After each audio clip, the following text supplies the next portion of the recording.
Testing, testing, testing. So there we go. Looks like it's working. I didn't hear the kind lady say, oh, that's because I have it turned down here. Okay, that's why I didn't hear her. All righty. So we are in our Wednesday evening study looking at, as I like to call it, Bible patterns in modern times. Let's go to the book of Revelation, chapter 12, to kick things off for this evening. We actually ended last time here. And so basically, what we are doing for this evening is we are looking at some scriptures and looking at some events that have transpired, bless you, and looking at a comparison of these things courtesy of Messianic Jewish Rabbi Jonathan Cahn in his latest book, The Dragon's Prophecy, Israel, the Dark Resurrection, and the End of Days. Now, as I say with anything that's brought out in class, as I like to say, no taboo subjects. We just bring everything under the Bible.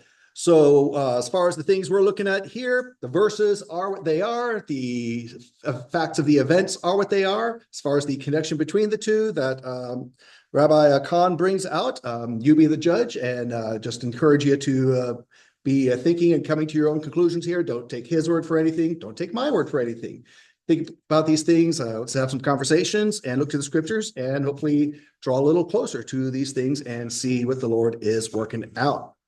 So that brings us to Revelation chapter 12. And so two verses I want to emphasize.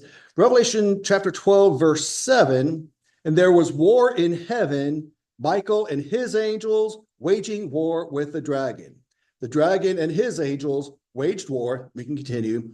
They did not prevail. There was no longer a place found for them in heaven. The great dragon was thrown down, the serpent of old, who is called the devil and Satan, who deceives the whole world. He was thrown down to the earth, and his angels were thrown down with him.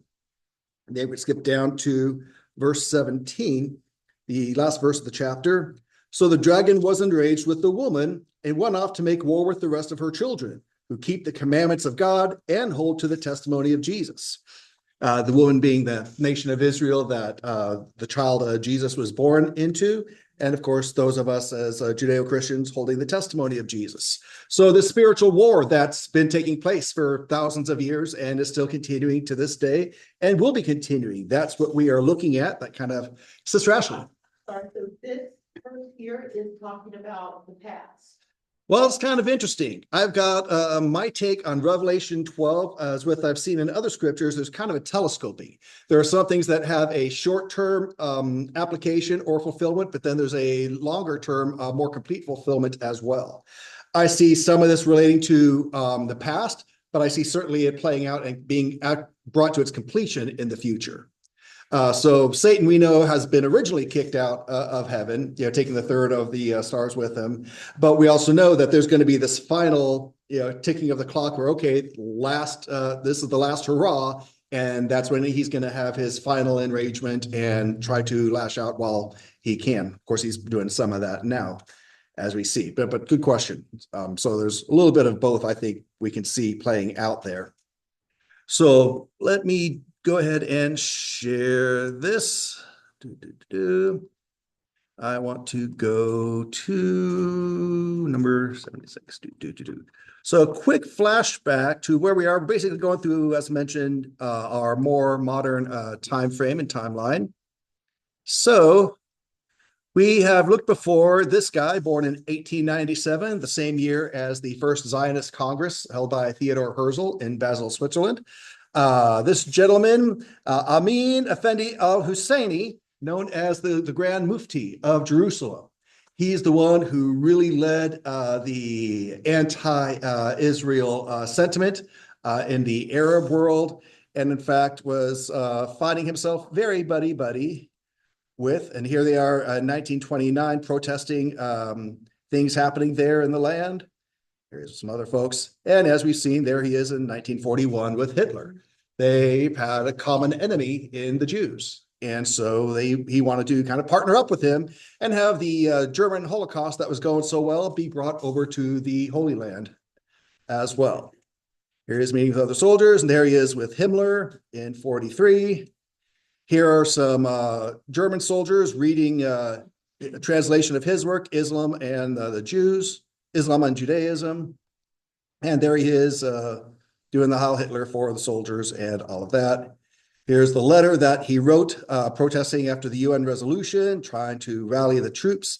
In 1947, the UN resolution was passed. And as we looked before, that was the very same night that Eliezer Sukenik was laying out in his home the Dead Sea Scrolls that were discovered. And he was recognizing them for what they were, right as his son comes running into the room with the radio saying, hey, the UN just passed the resolution. And so Israel was recognized in its statehood and then formally declared its independence on May 14th of 1948. In 1948, there he is meeting with Nasser, will be the leader of Egypt, and on from there. So this guy is a prominent figure, as we've seen in the past, about the anti-Semitism transitioning from the Nazis over to the radical Muslims. Certainly not all the Arabs or all the Muslims, as we've discussed, but definitely the radicals. And as we've seen before, as will be in the Sunday message in Ephesians chapter 6, it's not flesh and blood that we're wrestling against. But just as the Lord has his people, Satan and his imps, they use folks as well, and whether they realize it or not. And so there's that guy. And there is this guy, go down to number 85. Hassan al-Banna, born in 1906. He is the founder of the Muslim Brotherhood. And he was in Egypt while the Grand Mufti was in the Holy Land. And so when the Grand Mufti was on the run, he came to Egypt. They buddied up and became partners and supporters of each other and all of that, and continued on their not so merry way from there. But I did have something else that just came up in the last, it's not a news item, but something that's new to me, newly discovered. So, of course, you know, I'm the show and tell kind of guy. So here we are. Check this out from 1927. So remember, the Holy Land was under the Ottoman Turks for 400 years, from the year 1517 to 1917.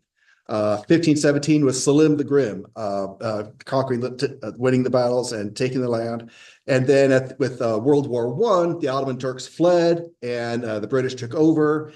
And so that's where the word Palestine in its modern usage comes from. The British referred to it as the mandate of Palestine, the Palestine Mandate, this area here. But what's noteworthy here, this is a 1927 £5 note. But notice a couple things here. 1927 British Palestine pound. This, the translation of this right here is, this is Eretz Israel, or land of Israel. And notice, of course, here and down there too, is in the Hebrew language. Which would be kind of interesting if the Jews didn't really invade the place until 1948. No, they were there before. Obviously, if we trace back through history and through scriptures, they've been there, you know, since Abraham. You know, dispersed here and there, of course, time, but so that shows that it was recognized. Yeah, Even back then. Exactly. Which is contrary to the current. The common thought is that, or the mainstream thought is that Israel is the occupier, Israel's the invader, and the whole from the river to the sea, the land shall be free. That's from the Jordan River to the Mediterranean Sea, basically calling for genocide and removing and wiping out the Jewish folks so that the quote unquote Palestinians could be there. Of course, now, as we've discussed, there has never been a nation called Palestine with a capital, with a government, with a currency, with anything. The word, as we saw, came about after the Bar Kokhba revolt in 135. When the Jews were revolting against Rome for the last time, and they said, that's it. We are basically retrofitting history and erasing the name from the land. We're calling Jerusalem now the Oecola Capitolina, something like that. And we are now calling this land of Judea, we're just now going to slap the name Palestine on it. It was contrary to history, contrary to the people. And so it was an artificial intention to erase the Jewish legacy on the land. So it's always been artificial from the start. There's no such thing as a person of Palestinian descent. There's no nation of Palestine. The most appropriate term could be the land of Canaan, but because that's what it was when Abraham came to it. So I've got another piece of show and tell here. And it was the very next year, by the way, 1928, that the Muslim Brotherhood was founded that March. Let's go to number 168. So after Israel declared its independence on May 14th of 1948, that Friday, the very next day, the Sabbath, the Arab nations around them invaded and attacked. In fact, here are the newspaper headlines that Sunday, following the Saturday attack on Israel. Notice the headlines. Palestine invaded by Arabs. Arabs invade Palestine. New York Times from Sunday, May 16th, for all of 15 cents. Arab armies invade Palestine. They reach Gaza, bomb Tel Aviv, and et cetera, and stuff on President Truman and all that. If the Jews are the invaders, why are the Arabs invading? So kind of interesting how this was seen at the time. Yeah, I thought that was worth sharing. So that brings us to where we left off last week. Let's go to the book of Daniel, chapter 1. And we are going to catch up on our timeline in the 1970s and going forward from there. So in the 1970s, for those of us who are alive to remember it, which is all of us, we had the Iranian Revolution, the Revolution of Iran, yes, where the Shah was no longer recognized in power, this guy here. So Daniel, chapter 1, Daniel, Isaiah, Jeremiah, Ezekiel, Daniel chapter 1, let's look at the first 6 verses. Daniel 1, 1 through 6. In the 3rd year of the reign of Jehoiakim, king of Judah, Nebuchadnezzar, king of Babylon, came to Jerusalem and besieged it. And the Lord handed Jehoiakim, king of Judah, over to him, along with some of the vessels of the house of God. And he brought them to the land of Shinar, to the house of his God, and he brought the vessels into the treasury of his God. Then the king told Ashpenaz, the chief of his officials, to bring in some of the sons of Israel, including some of the royal family and of the nobles, youths in whom there was no impairment, who were good-looking, suitable for instruction and every kind of expertise, endowed with understanding and discerning knowledge, and who had ability to serve in the king's court. And he ordered Ashpenaz to teach them the literature, the language of the Chaldeans. The king also allotted for them a daily ration from the king's choice food, from the wine which he drank, ordered they be educated for 3 years, at the end of which they were to enter the king's personal service. Now among them from the sons of Judah were Daniel, Hananiah, Mishael, and Azariah. And so then the commander of the officials assigned new names to them, and to Daniel he assigned the name Belteshazzar, to Hananiah Shadrach, to Mishael Meshach, and to Azariah Abednego. So this is the background for Daniel and his prophecies. He was taken from the land of Israel to Babylon and trained up to be an advisor to the powers that be in Babylon. And well, we can trace his story from there. What does this have to do with Iran? And we're bringing Iran into the picture here in this spiritual warfare. Well, Babylon lasted until they were overthrown. See, everyone's the greatest power on earth until someone else comes along. We went from Egypt to Assyria to Babylon, and then the next would be the Medo-Persian Empire, dominantly led by Persia. Persia is the ancient name for Iran. So Daniel, who was a higher up in the counselors of Babylon, actually continued that role with Persia and was recognized for his godly discernment and advice and all of that. So Daniel is now in Persia. Fast forwarding from chapter 1, we can go to chapter 10. And anyone stop me at any time with any questions or thoughts as we go. Daniel chapter 10. So now that we know how Daniel got here, he's had a change of bosses, but not a change of location. So here, Daniel chapter 10. Let's look at we can go down to 1 through 14, yeah. In the 3rd year of Cyrus, king of Persia, a message was revealed to Daniel, who is named Belteshazzar, and the message was true, and it concerned great conflict. But he understood the message and had an understanding of the vision. In those days, I, Daniel, had been mourning for 3 entire weeks. I did not eat any tasty food, nor did meat or wine enter my mouth, nor did I use any ointment at all until the entire 3 weeks were completed. On the 24th day of the first month, while I was by this bank of the great river, that is the Tigris, I raised my eyes and looked, and behold, there was a man dressed in linen, whose waist had a belt of pure gold like Uphaz. His body was also like topaz. His face had the appearance of lightning. His eyes were like flaming torches. His arms and feet like the gleam of polished bronze, and the sound of his words like the sound of a multitude. Now I, Daniel, alone saw the vision, while the men who were with me did not see the vision. Nevertheless, a great fear fell on them, and they ran away to hide themselves.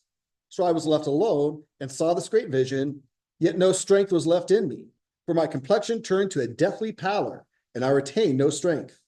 But I heard the sound of his words, and as soon as I heard the sound of his words, I fell into a deep sleep on my face, with my face to the ground. Verse 10. Then behold, a hand touched me and shook me on my hands and knees. And he said to me, Daniel, you who are treasured, understand the words that I'm about to tell you and stand at your place, for I have now been sent to you. And when he had spoken this word to me, I stood up trembling. Then he said to me, do not be afraid, Daniel, for from the first day that you set your heart on understanding this and on humbling yourself before your God, your words were heard, and I have come in response to your words. Verse 13 is key here. But the prince of the kingdom of Persia was standing in my way for 21 days. Then behold, Michael, one of the chief princes, came to help me, for I had been left there with the kings of Persia. Now I've come to explain to you what will happen to your people in the latter days, because the vision pertains to the days still future. So Daniel's dealing with these visions that he's having. An angel comes and speaks to him and says, the moment you started praying and seeking God, you were heard. Sorry, I'm late. I got held up by this person he's referring to as this Prince of Persia.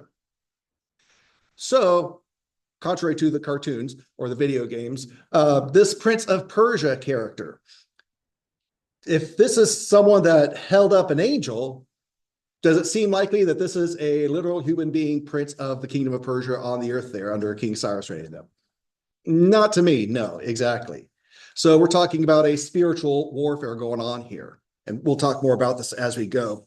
So 1979, all those thoughts on Daniel, and now let's go ahead and talk Daniel here for a bit. It's good stuff.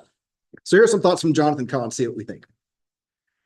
So the prophet Daniel is taken captive in Babylon, and then he gets these messages, and then now under Cyrus, where it says, but the prince of Persia withstood me for 21 days.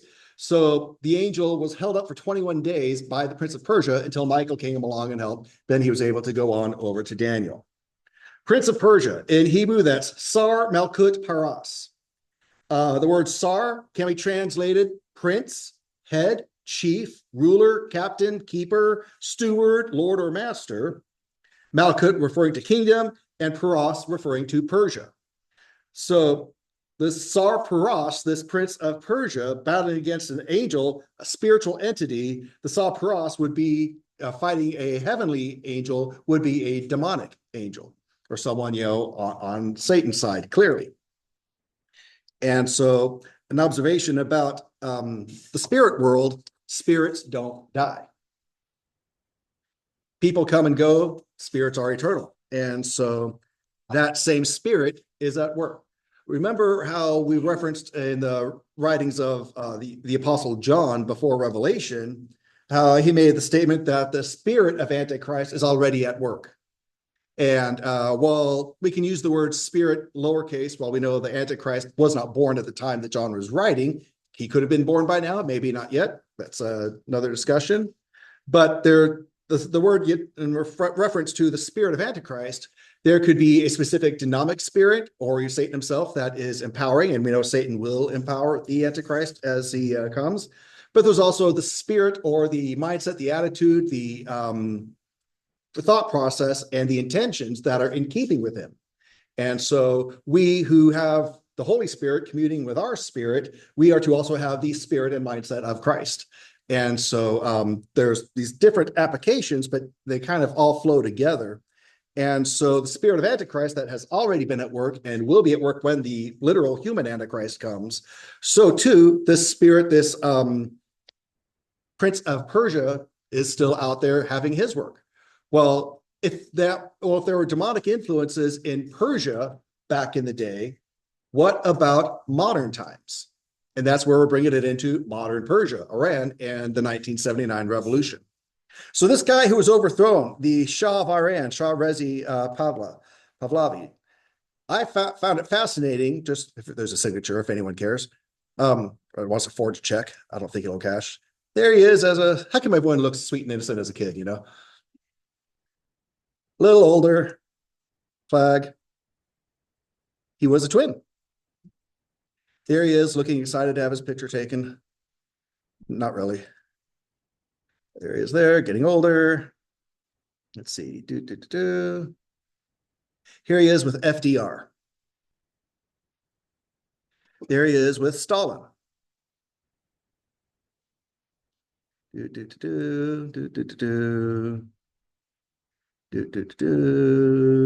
was a failed assassination attempt, bullet grazed his cheek, so that happened. Here he is with Harry Truman. Perón.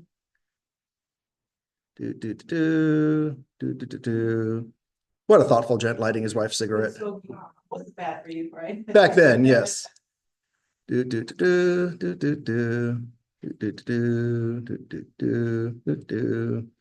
is with JFK.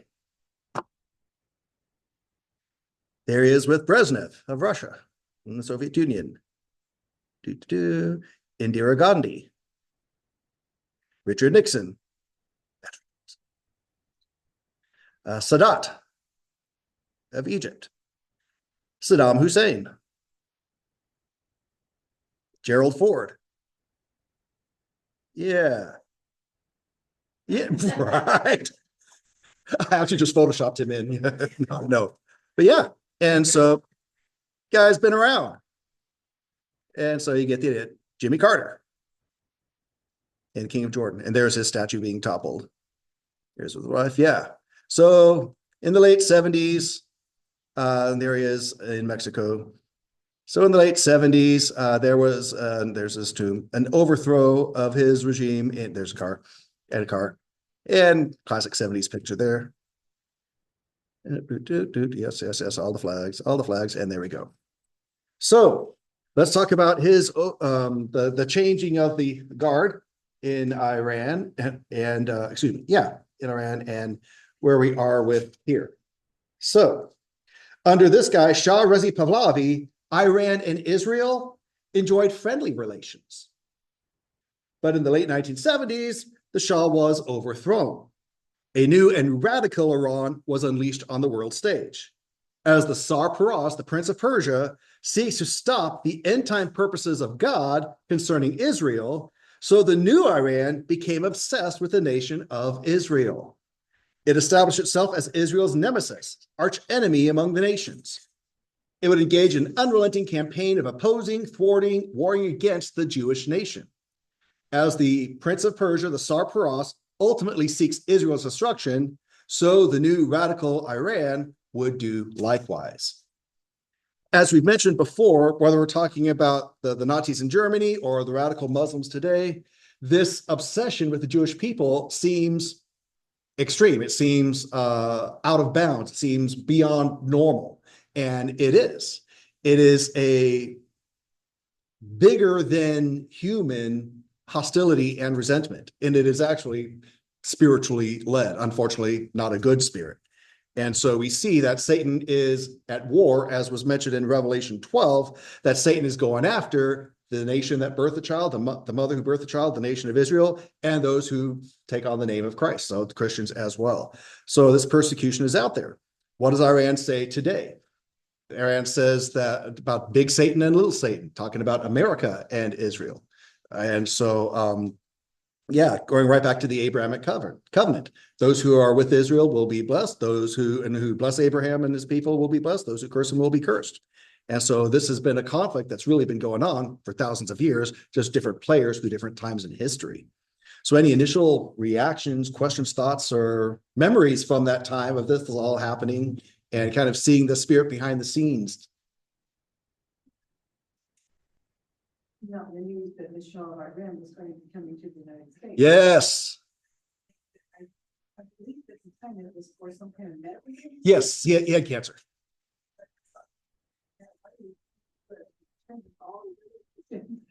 But of course, being, American myself, I thought, we're the best. Yeah. I'm not, I like Mexican food, but I'm not going to Mexico to get medical treatment. So here is Ayatollah, who was the leader behind the revolution there. Khomeini. Yep, that is correct. He was the guy with the hostages, right? Yep. Yeah, the American embassy in Iran, the hostages that were there for a year. Yeah. And until Reagan's inauguration. Yep, that's the guy. So that's him.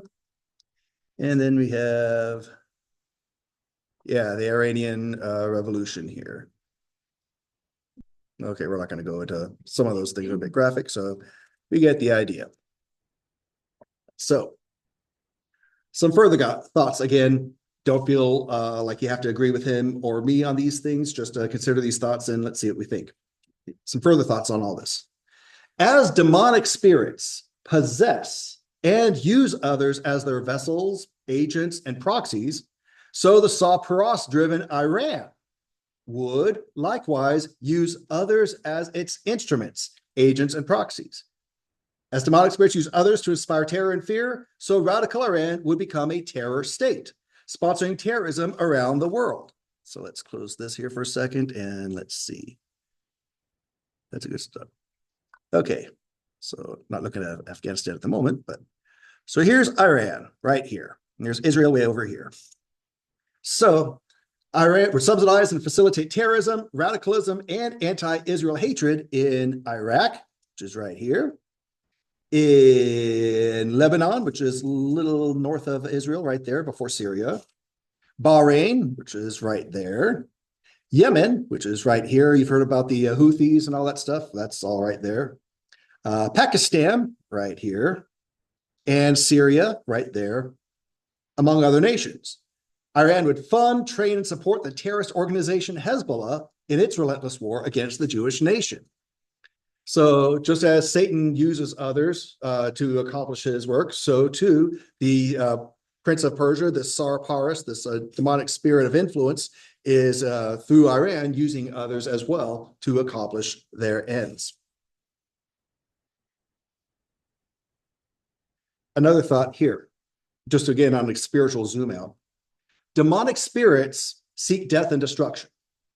So indwelt by the ancient spirit, Iran sought death and destruction, thus became a threat to the world order. It became obsessed with attaining nuclear capabilities with which it could strike other nations, particularly Israel.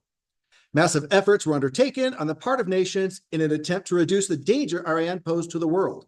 But listen to this. Listen to this thought here. This was similar to the reaction to 9/11. The problem was they believed they were dealing with a nation. They were dealing with a spirit. So if we don't recognize the spirit behind the scenes, we're not addressing the problem. We're addressing the symptom, not the disease. Iran had become a unique power among the nations, just as the entity that possessed it was a unique power among the spirits. So what do you think? Kind of fits, makes sense, or that guy's a little bit off his rocker or trying to pull things together? 9/11, most of the hijackers were actually from Saudi Arabia. Mhm. And yet the United States president said, let's go to war against Iraq. Mm-hmm. Because, well, they were Iraq, it wasn't Iraq, but it was, but the reason it was hard to pin down was because they weren't from, it wasn't about what nation they were from. Exactly. It was about the ideology. Now, Iraq was a sponsor of terror as well. They had terrorist training camps, and yes, they did have weapons of mass destruction that made their way onto Syria. But again, and Saudi Arabia, we don't want to get too mad at them because we like their oil. But anyway, but anyway, drill baby drill. But anyway, the to your point, yes, there's a bigger picture than which nation at the time we're going to deal with, and if we're not dealing with the true heart of the problem, we're not going to solve the problem. Just like after 9/11, everyone was putting the flags on their cars and going to church for like 2 weeks. And very, very short lived. And sadly, there wasn't enough of a repentance and a full hearted refocusing on the Lord. And so the whole spiritual departure from God that had opened the gates and dropped down the hedge of protection didn't get restored because our relationship with God didn't get restored, back to our nation's founding and all that stuff. So yeah, where you talk about political, economic things, but the underpinning of it all is the spiritual. And that's where we always need to be focusing, Sister Ashley. So going back to like the Sunday school class. Yeah. Like a long time ago. All of these nations sprung out from. Oh, when you have the Tower of Babel dispersion, yes. Right? Yeah, 2552 BC. And that's when everybody dispersed and it got. Because we talk a lot about, well, I talk a lot about that, I guess. How you would, when you were showing like the ages of all the different people and how. Yeah. So many people were just a couple of generations removed from people who actually walked and talked and knew God, their grandfathers or their great great grandfathers, but yet let's go over here and worship this idol, Right. I mean, it just seems crazy to me that, and I understand, how you explained how people multiply and stuff, but just as things spread out to have such hatred. Yeah. From when they all started, just, right there, just right over there, Well, you got the Garden of Eden right here. You got Noah's Ark on Mount Judy right here, and then civilization spreading out the Tower of Babel in the city of Eridu right here. So yes, all right here and spread out from there. To your point, Nimrod's grandpa Ham was on the ark. So talk about things not being passed down across the generations. Of course, we know how things went there, but so too things are more closely related to each other. I mean, we think the Bible, 5,000-6,000 years is a lot of time, but not really in the grand scheme of things, not just with the age of the patriarchs. But I love this example. I heard a teacher bring out, there's an Irish poet, and forgive me for not remembering his name, who at the time he was born, George Washington was still alive. At the time he died, George Burns had been born. Yeah. So one man shared the planet with both George Washington and George Burns. So, yeah. Well, we talk about that with my Civil War lady, that we still have real daughters from a lot of those veterans, and we still have in my group, we still have a couple of them died last year, but I think we have like 6 or 8 that are still left. And yes, they're 99, 80, 98 years old, but to think that there's still someone who had a father that fought in the Civil War, you think, well, the Civil War, that was 160 years ago, but it's still doable. Right, exactly. It's still, especially back then, but I mean, you talk about, the spirit of evil. Yeah. We talk a lot about that, and you are very, very, I think, very wise. At least it helps me put things in perspective because it's so easy to get wrapped up in all the gobbledygook that's going on today, and to understand that it's not necessarily people, it's forces that are bigger than a lot of people don't even realize. Thank you. I try. And as much as, I'm a detail oriented guy, I like diving in there and looking at the specifics and all the detail. I also want to make sure we're zooming out, it's not missing the forest for the trees, that we're seeing the spiritual picture behind the things. And these things, as much as I love timelines and all this stuff, names and dates by themselves are useless unless we have a context to put them within. And so my goal and desire is for these things not to be as far removed from us as they would otherwise be. Sister Mady. Well, you're like, why did they do that? I wouldn't do that. Yeah. Trying to say, we're judging them by ourselves to say, how could they do that? How could they leave God and go to an idol? I would never do that. But we're at a different time. Mm-hmm. And it's not their physical self, it is the spirit within them. Yeah. That's helping them or teaching, whatever. Putting wool over their eyes, what have you. Yep. When people say, well, you should do this, or you should do that, and you say, how can you even think that? That's so wrong. Mm-hmm. But to them, it doesn't seem wrong because they have this thinking spirit. Right. And they don't know they have it. As I've said before, once you remove God from the table, everything's on the table. And also keep in mind too, on the topic of idolatry, idols come and go, idolatry remains. Yeah. And the spirits, while an idol, as we talked before in these classes, is an inanimate object made by man. I love how scripture says you cut down a tree and you make a fire with some of it and cook your food on it. The rest you make into an idol and bow down and worship. It's the same wood. There's nothing more magical or spiritual about that wood than the wood you're cooking your food over. But again, so the idol that's man-made is nothing, but there are dynamic forces that take advantage of the doors that man opens up and lead them through all that stuff. And so while we could say it seems obvious to us to avoid that kind of idolatry, we know that, of course, true idolatry is putting anything above God. It doesn't have to be a funky looking idol thing. So we could be putting family above God. We can be putting careers and earthly possessions ahead of God. We can be putting popularity and comfort above God. So there are lots of different things that can be idols. And Satan will use any of it. He'll use good things to take us away from the ultimate good of God. So be mindful of that. I could be so nose deep in the Bible that I'm not being any earthly good to anyone and not being productive for the Lord. And so that can be an idol too, even depending on how it's used. Well, sometimes the Lord's people are naive. Yes. About the impact of evil. Yes, you're so right. Thank you. I was a patrol chaplain for the sheriff's department here in Clary County. And we caught a guy one night, and because he had tats, the requirement is to take pictures of the tats. Yeah. We had him take his shirt off, deputies taking the pictures. He turns around, he's tatted on the back with what's called the angel of death. And what happens with that is when he goes to jail, he'll be by himself because nobody else wants to be around him, because that's who he worships. Oh. And he will take your life and not think twice about it because he believes the angel of death wants you dead. Wow. So when I share that with believers, they go, oh, you're kidding. Nobody. Oh, I believe it. You don't understand.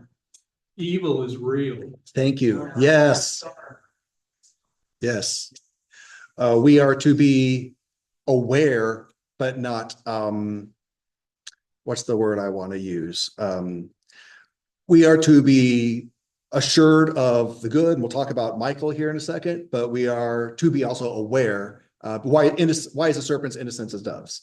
And so part of wisdom is knowing your environment, knowing what's around you, knowing what's out there that you're dealing with, but also being equipped and knowing how to handle it. And don't go running and looking for things, but be aware of what's out there as well. So yeah, I'm very glad that you shared that. That's a very important reality check for us, because we could think, oh, all that spirit worship and stuff, that's all off in the islands, or that's somewhere. No, there are absolutely people who are intentionally following dark spirits, 100%.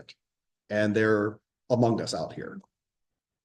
So you see the circle with the star in the middle with somebody wearing a tattoo, Mm. and they're dressed with the dress and, we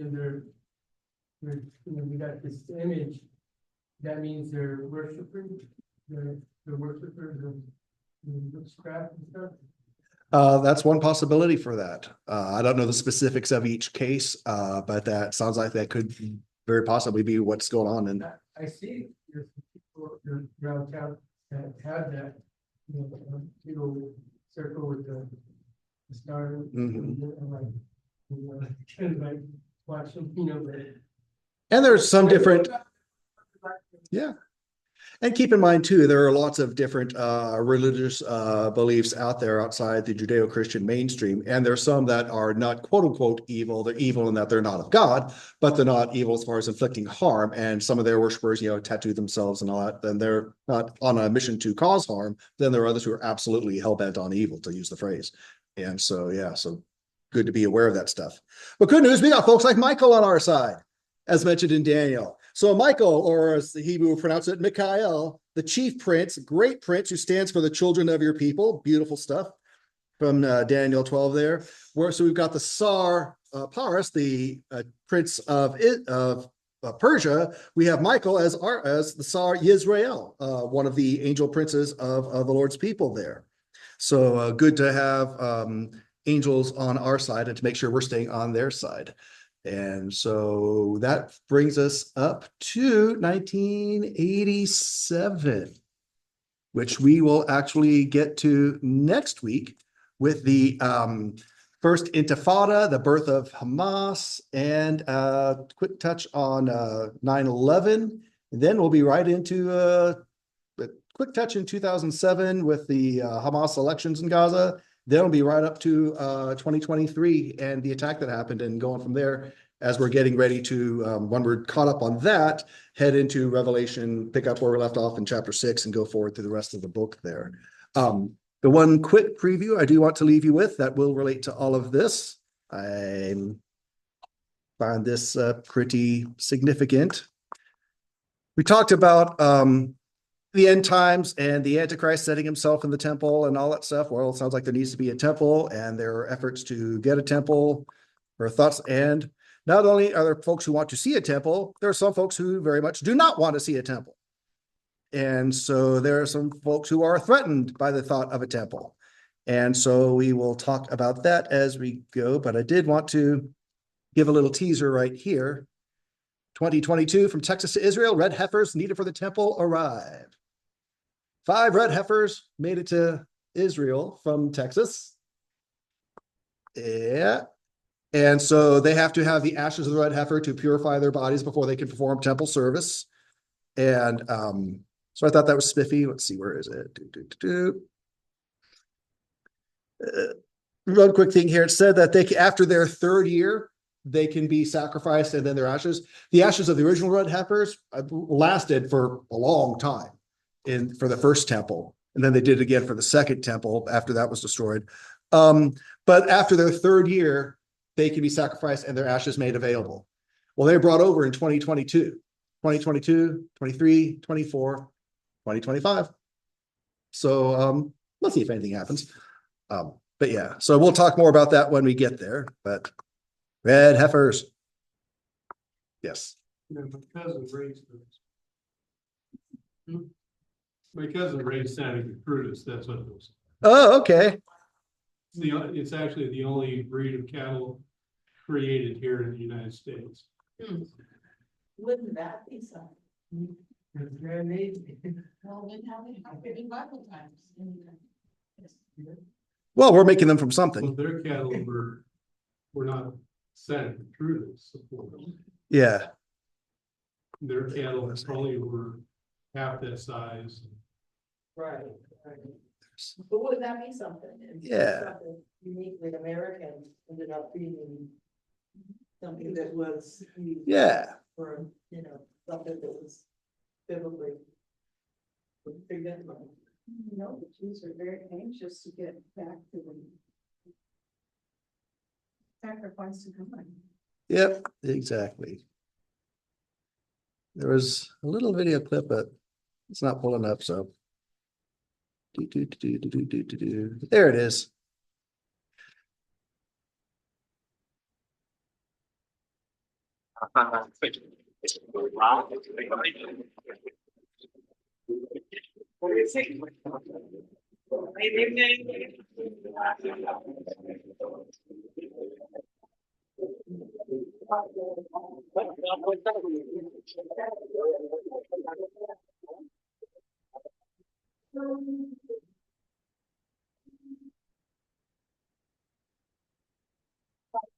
And a good time was had by all. Okay. So on that note, any other final thoughts, comments, questions on these things we have considered for this evening? If not, enjoyed it very much. Very glad to be with you. And let's go ahead and we'll stop our screen share and stop recording. And let's get ready to meet in our season of prayer. And I would like to ask that this one, especially, of course, tomorrow being Thanksgiving, be somewhat focused on, of course, whatever's on your heart, feel free to pray. But I encourage thoughts towards our gratitude and appreciation for the Lord and this holiday season. And of course, the bittersweetness of Brother John and his family being with him at this time as well. Let's go ahead and stop our recording and let's get ready to, we'll stand in the center and just join hands in a, not quite a circle, more of an oval, and we'll have our close out in a season of prayer.